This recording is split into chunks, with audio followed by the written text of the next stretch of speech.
Mas eu quero passar imediatamente a palavra para o doutor Chris Flowers, porque o Zé Balos, que seria o próximo a falar, nós entramos em contato com ele, senador Reins, e ele...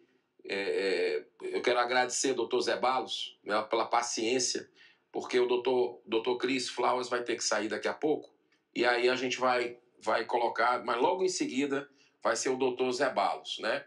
O doutor Chris Flowers é radiologista, ele é da formação dele da Universidade de Londres, Reino Unido, graduação em Medicina.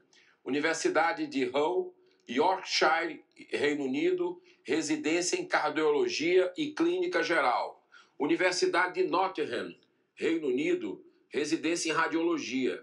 Ele é membro titular do Royal College of Radiology, membro titular do American College of Radiology Breast Imaging. Acadêmico especialista em diagnóstico de câncer. Foi professor associado de Radiologia e Imagem Biomédica da Universidade da Califórnia, São Francisco e na Universidade do Sul da Flórida, em Tampa. Também foi pesquisador do Johnson Cancer Center da Universidade da Califórnia, em Los Angeles. Ele possui mais de 40 anos de experiência com trabalhos científicos, solicitações de subsídios em pesquisas junto ao National Institute of Health. É líder em imagem do programa de pesquisa do câncer de mama na Universidade da Califórnia, além de revisor de revistas científicas e colaborador em artigos e livros na área. Durante a Covid-19, o Dr. Flowers liderou o grupo de 3.500 médicos voluntários da Força-Tarefa War Room Daily Cloud, responsável pela análise de mais de 450 mil páginas de documentos referentes ao processo de aprovação da vacina Pfizer.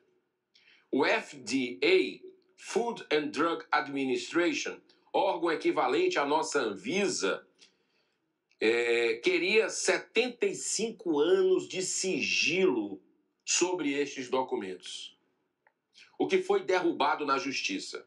O relatório de análise desses documentos produzidos pelo grupo foram publicados no livro Pfizer Documents Analysis Report, coordenado pela jornalista Naomi Wolf. Por falar em jornalista, eu quero agradecer muito aqui a uma jornalista brasileira radicada na Itália, que muito nos ajudou, as nossas assessorias, nesse debate científico e técnico, eminentemente, hoje, para que a gente realizasse. É a Karina Michelin. Eu quero agradecer de coração, Karina.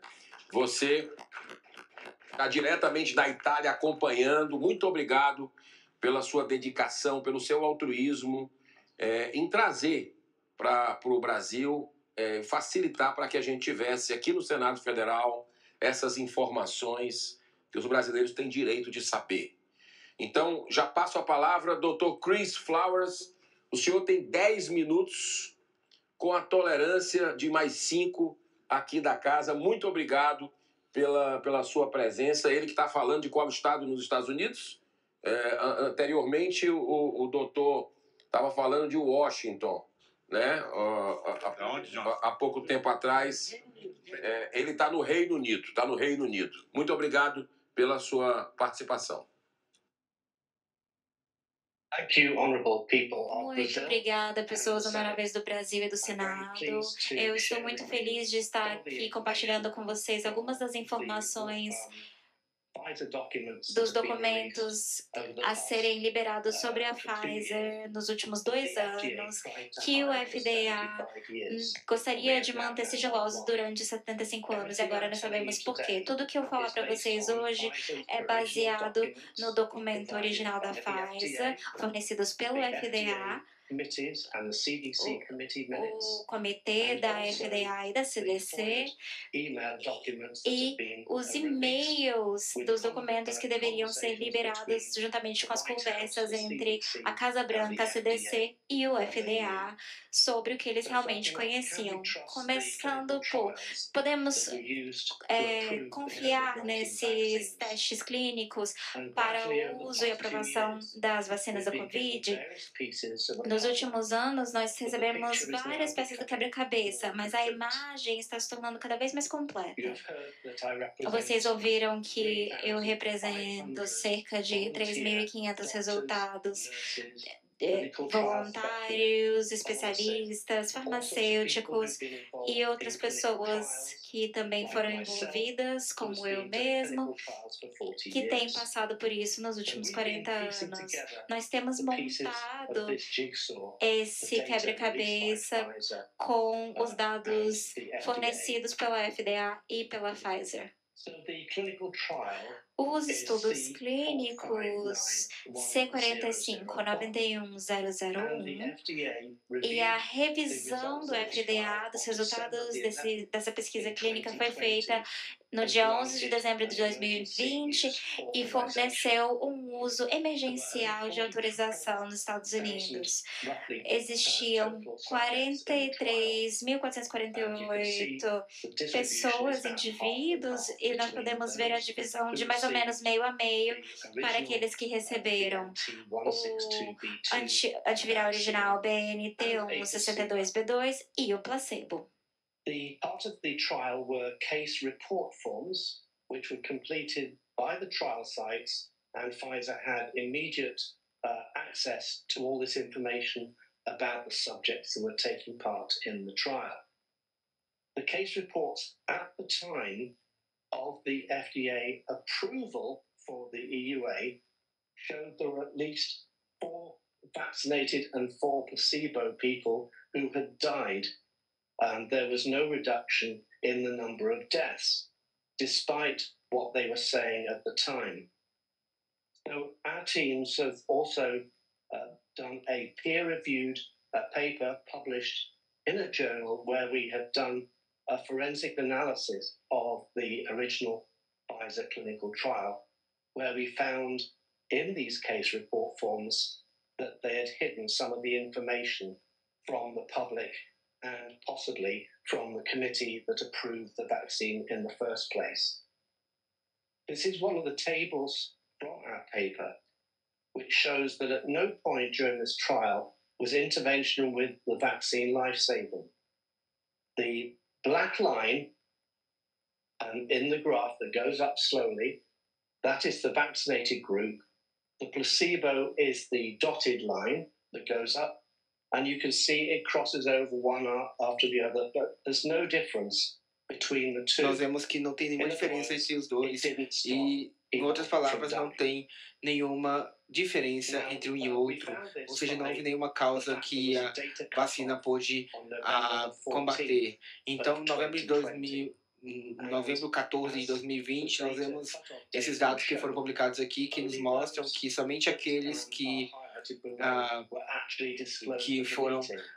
estiveram fora do encontro, da reunião, e eles não consideraram esse tipo de dados para poder tomar decisão e viram que pessoas tinham realmente morrido durante essa triagem. E outro problema que nós vemos com essa triagem clínica é que logo após o uso emergencial dessa vacina, vemos que as pessoas que utilizaram esse controle de vacinas, eles estavam, por assim dizer, cegos pelos efeitos da vacina. E justamente é importante que nós tenhamos esse tipo de efeitos que nós estudamos para poder ver quais são os efeitos subsequentes desse tipo de vacina. E nós não temos nenhuma ideia do que aconteceu com essas pessoas e não podemos comparar com as pessoas que não foram vacinadas para determinar algum tipo de efeitos colaterais. E isso também aconteceu ainda mais na triagem pediátrica, e vamos falar um pouco mais sobre isso, porque isso é muito importante quando nós falamos sobre o problema de impor uma vacinação obrigatória sobre as crianças. Então, as conclusões que nós temos é que a vacina não previne as mortes e também não previne comorbidades que sejam a longo termo, e também não tem nenhuma comprovação de transmitir nenhuma transmissão do vírus. Então, ela não faz com que você não morra, não faz com que você não seja contaminado pelo vírus. Então, justamente, são problemas que ela não resolve. Então, aqui nós temos algumas questões também relativas sobre a triagem pediátrica, e nós vemos que em 2021 foi aprovada a vacina para as crianças de 6 meses, e fizeram uma triagem de 456 crianças, e, no entanto, a maioria dessas crianças, metade dessas crianças, elas não foram, por assim dizer, tiveram consequências, e somente um pequeno número daquelas que foram analisadas foram realmente consideradas como efetivas. Então, nós vemos aqui que a cepa original foi utilizada para poder fazer essa vacina, e justamente temos um problema aqui porque tivemos variações dessa cepa original que foi num surto subsequente através do mundo.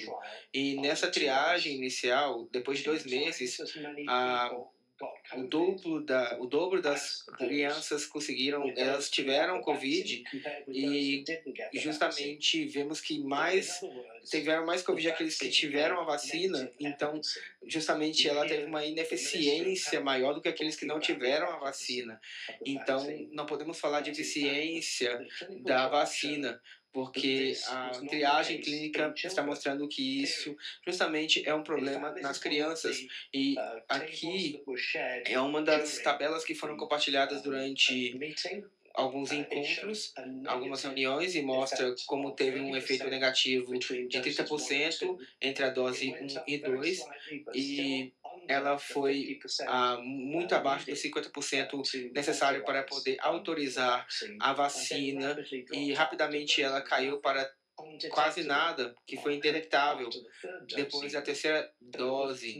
Então, vemos que não foi efetivo de forma alguma, e as crianças não conseguiram os anticorpos que precisavam por ter utilizado essa vacina. Então, e justamente vemos que entre as idades de 2 a 4 anos, vemos que foi um fracasso total e não teve uma efetividade.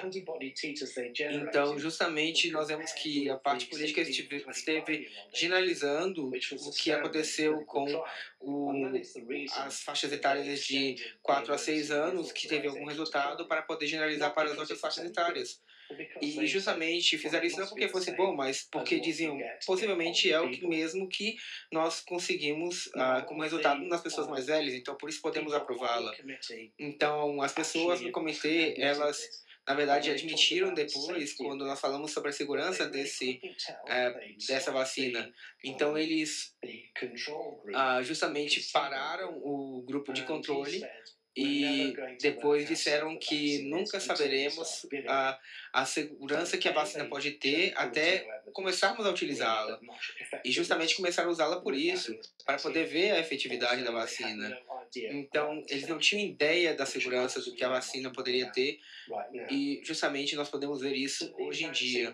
Então, essas vacinas, elas foram baseadas numa evidência equivocada, e ela não foi baseada na evidência original, que justamente pôde comprovar a eficiência nos adultos, mas não pode comprovar nada sobre as crianças.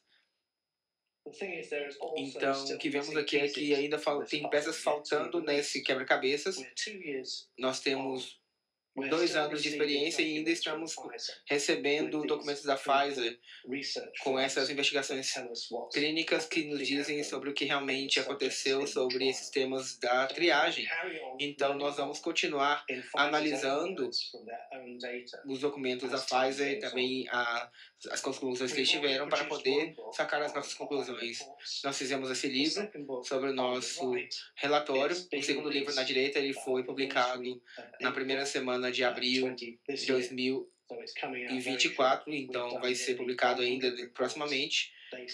E nós vemos que temos aqui todos os relatórios da Pfizer e também uma reflexão sobre eles. E aqui é o final da minha apresentação e eu tenho algumas respostas para possíveis perguntas que vocês possam ter e os delegados que estão aí presentes. Muito obrigado. Muito bem. Muitíssimo obrigado, Dr. Chris Flowers, pela sua participação. Eu queria só mais uns minutinhos do senhor, se o senhor puder me responder aqui duas perguntas que nós preparamos aqui. Vamos lá. As vacinas, olha só aqui a pergunta que eu quero fazer para o senhor, né? Isso aqui, a ministra da Saúde, ausente, ela fez uma colocação aqui, o seguinte, abro aspas, não é verdade que a Dinamarca retirou a vacinação de Covid. Ela fez um critério de priorização das vacinas. Fecho aspas. Ministra da Saúde do Brasil fez essa afirmação. E eu faço uma pergunta para o senhor. Há uma controvérsia sobre quais países do mundo estariam vacinando bebês de 6 meses a 5 anos, além do Brasil. O painel do Centro de Prevenção e Controle de Doenças da União Europeia aponta que na maioria dos países europeus, a vacina do Covid não é sequer permitida para menores de 5 anos. Reportagem do The New York Times aponta que permitir vacinação de crianças é ir contra a corrente. Cita o caso da Índia e da Alemanha, que não recomendam a vacina do Covid para crianças saudáveis. A Alemanha nem para adolescentes. No entanto, aqui no Brasil, estamos discutindo a obrigatoriedade que já está imposta pelo atual governo federal. Pergunta que eu lhe faço: por que os países estão abandonando a vacinação de crianças? Essa é uma pergunta, depois eu faço a última.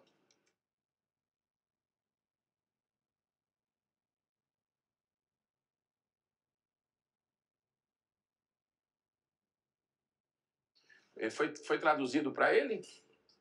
Só para perguntar. Foi traduzido para o doutor? Quem é que pode falar inglês aqui para me ajudar nisso? John. Você pode... Eu acho que não foi traduzido para ele. Dr. Chris Flowers, the John will be translate for you a question. Okay, thank you. Okay? I'm sorry, some problem happened here. And, John, this is the question, please. Entrega ali para ele.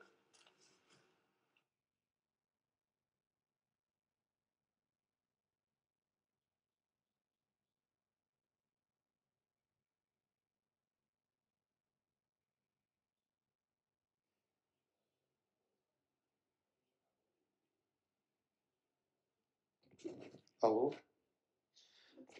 Dr. Chris, the Minister of Health from Brazil, she said it's not true that Denmark removed the COVID vaccination. Denmark actually, she said, made a criteria for prioritization about vaccinating.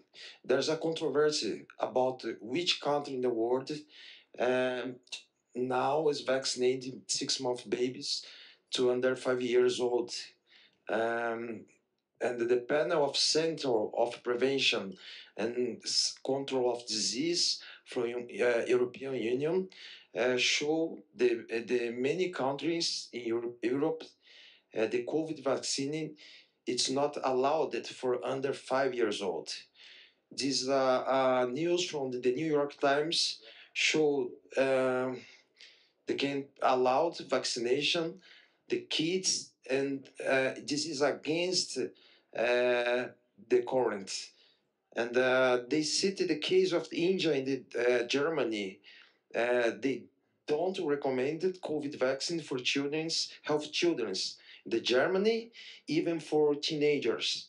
But here in Brazil, we are discussing about the obligatory mandates, children mandates. Which countries in the world left the children's vaccination? I can share my screen again. I'd like to show you some of that information. Can I share my screen again, please? Olha aí, tá? Posso, acho que é uma informação muito pertinente, eu posso compartilhar de novo minha tela? I have two slides. Eu tenho 2 slides para poder mostrar, para poder falar sobre isso. Ele gostaria de dividir a tela. Ele gostaria de dividir a tela, compartilhar. Como é que...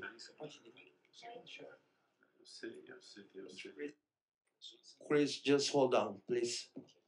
In a moment, you can share. Okay. Okay, here we go again. So, my response to what the health minister said, that she is... Então, ela diz que ela, aqui justamente que ela é uma culpada da informação que ela diz, justamente como a crise que teve criada na Dinamarca. E a Dinamarca somente recomenda a vacina para as pessoas que são acima de 65 anos. E esses são grupos específicos somente que elas não recomendam. Então, eles não recomendam ninguém abaixo da idade de 65. Mas eles certamente não colocam a obrigatoriedade da vacina como é feito no Brasil. E aqui nós temos também algo de ontem, e eu gostaria de ler isso em voz alta, porque justamente a obrigatoriedade da vacina na Europa e na Dinamarca somente é para pessoas acima de 65 anos, e eles não são as pessoas que... Tem pessoas que foram vacinadas e que estão fora desse número, e estão sobretudo incluídos na Alemanha, na Grécia, na Irlanda, mas predominantemente na Europa, eles são contra vacinar as crianças, e ponto, sem nenhuma dado que seja requisito para isso. E o Brasil está indo contra esse desafio, e todo mundo está simplesmente saindo dessa tendência, exceto os Estados Unidos. E eu peço desculpas pelo meu país de não estar fazendo o mesmo, e justamente nós gostaríamos que ele também estivesse saindo desse uso da vacina. Okay. Thank you so much. I appreciate your participation in this historic debate here in Senate of Brazil. Muito obrigado. Diretamente do Reino Unido, Dr. Chris Flowers participando. Eu queria só fazer uma análise que não foi nenhuma, só uma observação, que não foi nenhuma nem duas vezes. Eu acabo de receber uma informação que não vai mais acontecer, mas não sei o que houve. Enquanto a gente está debatendo aqui já duas horas, e um pouco mais de 2 horas, saiu aí nos letterings, nos caracteres, uma informação da TV Senado equivocada, tá? Dizendo que a Organização Mundial de Saúde recomenda vacinação em crianças, né? E isso não é verdade. Nós vimos aqui as apresentações, vimos aqui documentos, só para deixar claro de que a gente está aqui tentando fazer de uma forma imparcial tudo isso, chamamos a ministra da Saúde, que fez a opção por não vir, e acabamos de receber aqui, inclusive, o material dela, do Ministério da Saúde do Brasil, dizendo agora há pouco o seguinte: senhor presidente, informo que por incompatibilidade de agendas, a senhora ministra de Estado da Saúde não poderá participar da sessão de debates temáticos que ocorre na segunda-feira, dia 26/2/2024, às 9 horas. Manda depois disso o documento. Além disso, toda a equipe da Secretaria de Vigilância em Saúde e Ambiente está em agenda em Belo Horizonte, Minas Gerais, destinada à prevenção, educação e conscientização sobre o combate à dengue. Portanto, agradecemos o convite e estaremos, através da assessoria